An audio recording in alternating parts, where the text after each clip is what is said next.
Hello students, अब हम देखेंगे कि संसद जो है, संसद कानून कैसे बनाती है, किस तरह से संसद में कानून बनाए जाते हैं, विधि निर्माण किया जाता है, अर्थात जिसे कानून कहते हैं। तो कानून संबंधी अधिकार प्रमुखतः विधेयक पर होने वाली चर्चा का अधिकार दोनों सदनों को समान रूप से है। जो भी विधेयक होते हैं उस पर चर्चा करने का अधिकार दोनों को होता है, राज्यसभा और लोकसभा। फिर भी राज्यसभा को लोकसभा की तुलना में सीमित अधिकार है। मतलब लोकसभा के पास अधिकार अधिक है और राज्यसभा के पास अधिकार कम है। ये चीज ध्यान में रखिए कि पैसों से संबंधित जो भी वित्तीय अर्थात पैसों से संबंधित जो भी प्रस्ताव हैं वो सभी प्रस्ताव लोकसभा में पारित किए जाते हैं, लोकसभा की मंजूरी प्राप्त होती है। वित्तीय विधेयक बहुत कम अधिकार जो है वो राज्यसभा को है कि जो वित्तीय संबंधी नियम कानून बनाए। राज्य सूची से किसी विषय पर अगर कानून बनाना होता है तो वह राज्यसभा में पारित होता है। अब हम देखेंगे कि संसद हमारी जो है कैसे कानून बनाती है। तो अपने देश में संसद को कानून बनाने का अधिकार दिया गया है और कानून बनाने के लिए विशेष पद्धति को स्वीकार किया गया है। उस पद्धति को विधि निर्माण की प्रक्रिया कहा जाता है। अब विधि निर्माण की प्रक्रिया किसे कहते हैं?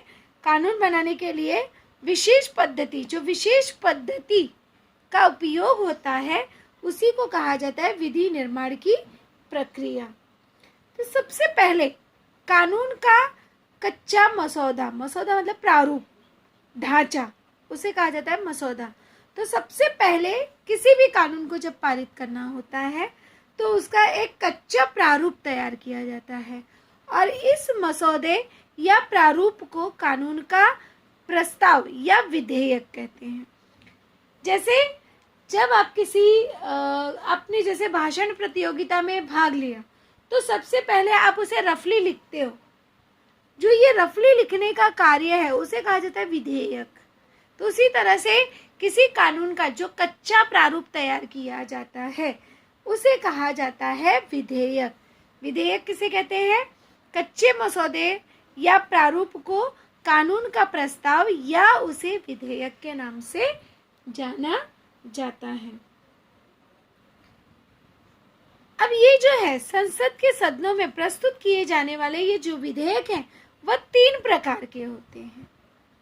पहला है वित्त विधेयक अर्थात वित्त से संबंधित। दूसरा है साधारण विधेयक जो साधारण होते हैं, राज्य सूची से संबंधित। तीसरा जो है वह संविधान संबंधित अर्थात संविधान में जब कुछ परिवर्तन करने हो तो उससे संबंधित जो विधेयक होता है उसे कहा जाता है संविधान संबंधित विधेयक। तो इस प्रकार से यहाँ पर विधेयक के 3 प्रारूप होते, 3 प्रकार होते हैं, वित्त विधेयक, साधारण विधेयक और संविधान विधेयक। ध्यान में रखना है कि विधेयक कानून के प्रस्ताव को विधेयक कहते हैं। सबसे पहले कानून का हमें कच्चा मसौदा या कच्चा प्रारूप तैयार करके प्रस्तुत करना होता है और संसद के प्रत्येक सदन में विधेयक के 3 पठन होते हैं। दोनों सदनों में पारित हुए विधेयक पर राष्ट्रपति के हस्ताक्षर हो जाने के बाद ही कोई विधेयक कानून में परिवर्तित होता है और संसद का कोई भी सदस्य अथवा मंत्री सदन में विधेयक प्रस्तुत कर सकता है। कोई भी नया कानून प्रस्तुत कर सकता है। ये बातें ध्यान में रखनी है। तो सबसे पहले विधेयक को कानून में परिवर्तन करने की निम्नलिखित प्रक्रिया है। यहाँ पे कोई भी जो विधेयक होता है, जो कच्चा प्रारूप होता है, उसे कई सारी प्रक्रियाओं से होकर गुजरना होता है, जिसमें पहला है प्रथम पठन। पहला स्टेप क्या आता है? प्रथम पठन। अब प्रथम पठन में क्या होता है? सबसे पहले संबंधित विभाग का मंत्री अथवा संसद सदस्य विधेयक प्रस्तुत करता है। प्रथम पठन में क्या करता है कि कोई भी जो सांसद है वो वहाँ पर संसद में विधेयक को प्रस्तुत करता है।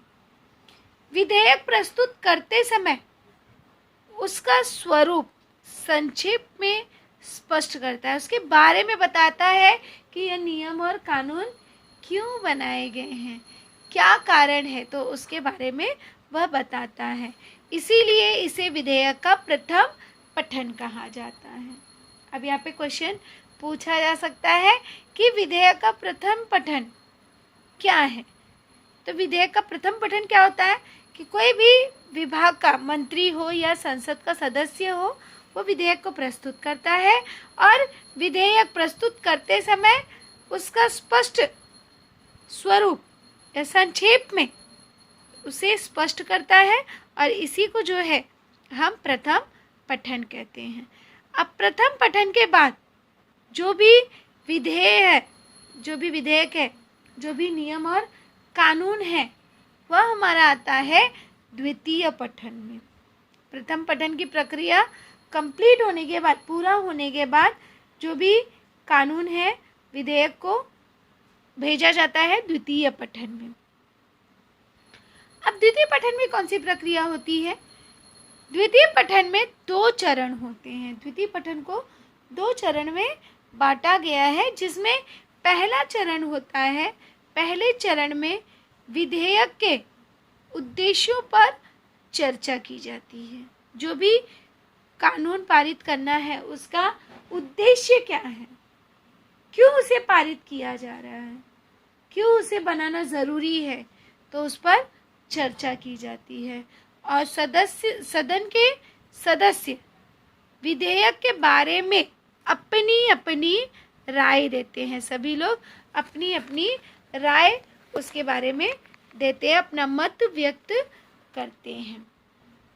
उसके बाद जो है विधेयक के समर्थक जो होते हैं, विधेयक का समर्थन करते हुए अपना मत व्यक्त करते हैं। क्योंकि कुछ लोग जो हैं वो अपोजिट में होते हैं, कुछ कहते हैं नहीं, यह कानून नहीं बनाना चाहिए, कुछ कहेंगे हाँ यह नियम कानून बनने चाहिए।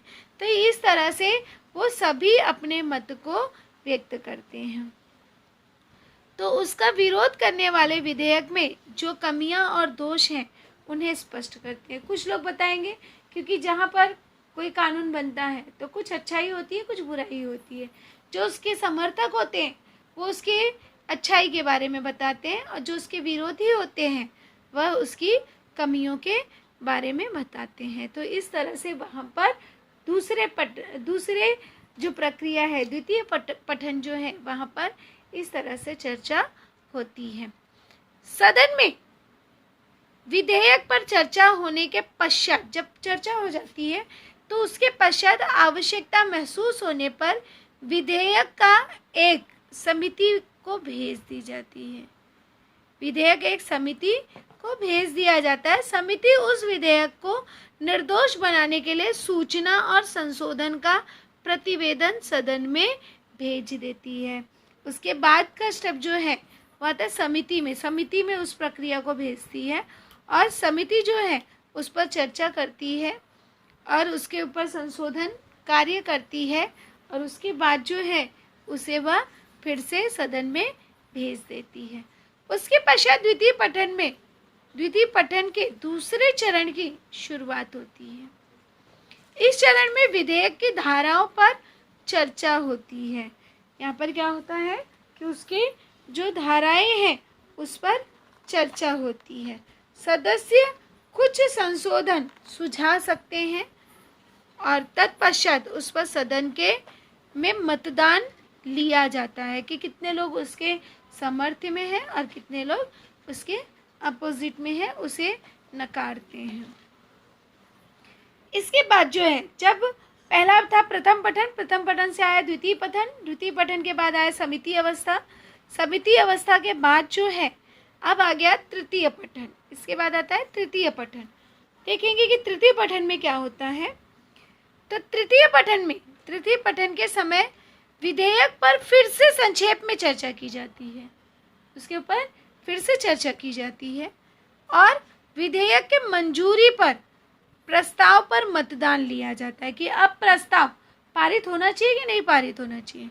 इसके लिए यहाँ पर मतदान होता है और विधेयक को आवश्यक बहुमत से मंजूरी मिलने पर सदन द्वारा विधेयक पारित हुआ ऐसा माना जाता है। मतलब जो भी कानून है अगर उसे बहुमत से मंजूरी मिल जाती है तो यह पारित हो गया, इस तरह से माना जाता है और इस तरह से नियम और कानून बनाए जाते हैं। अब इसके बाद की प्रक्रिया क्या है कि संसद के दूसरे सदन में भी विधेयक अर्थात जो भी कच्चा मसौदा है उपयुक्त सभी प्रक्रियाओं से गुजरता है। दोनों सदन लोकसभा और राज्यसभा, तो दोनों सदनों द्वारा विधेयक को मंजूरी मिलने के पश्चात उसे मंजूरी के लिए राष्ट्रपति के पास भेज दिया जाता है। कोई भी जो भी मसौदा बनाया जाता है, कच्चा प्रारूप बनाया जाता है, तो वह दोनों सदनों में प्रस्तुत किया जाता है और इसके बाद उसे हस्ताक्षर करने के लिए, क्योंकि कोई भी कानून, जब कोई भी विधेयक कानून बनता है तो उसके लिए राष्ट्रपति की हस्ताक्षर की ज़रूरत होती है। केंद्र में लोकसभा और राज्यसभा में विधेयक को लेकर मतभेद होने पर दोनों सदनों के संयुक्त अधिवेशन से उसका भविष्य निश्चित किया जाता है। अगर मान लो लोकसभा तैयार है उसे कोई भी नियम कानून बनाने के लिए और राज्यसभा नहीं तैयार है, तो दोनों सदनों को साथ में उनका अधिवेशन, उनकी बैठक बुलाई जाती है और उसके बाद उसका निर्णय लिया जाता है। राष्ट्रपति के सम्मतिदर्शक हस्ताक्षर होने के बाद ही कोई भी विधेयक का कानून में परिवर्तन होता है और कानून तैयार होता है। अर्थात राष्ट्रपति का हस्ताक्षर जो होता है वह प्रमुख होता है और उसके बाद ही कोई भी विधेयक अर्थात कोई भी कच्चा मसौदा जो है वह कानून बनता है।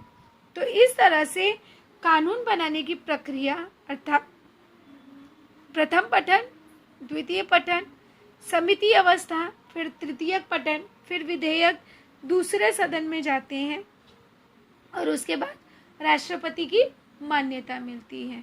तो इस तरह से जो है इसे 6 प्रक्रिया से होकर गुजरना पड़ता है।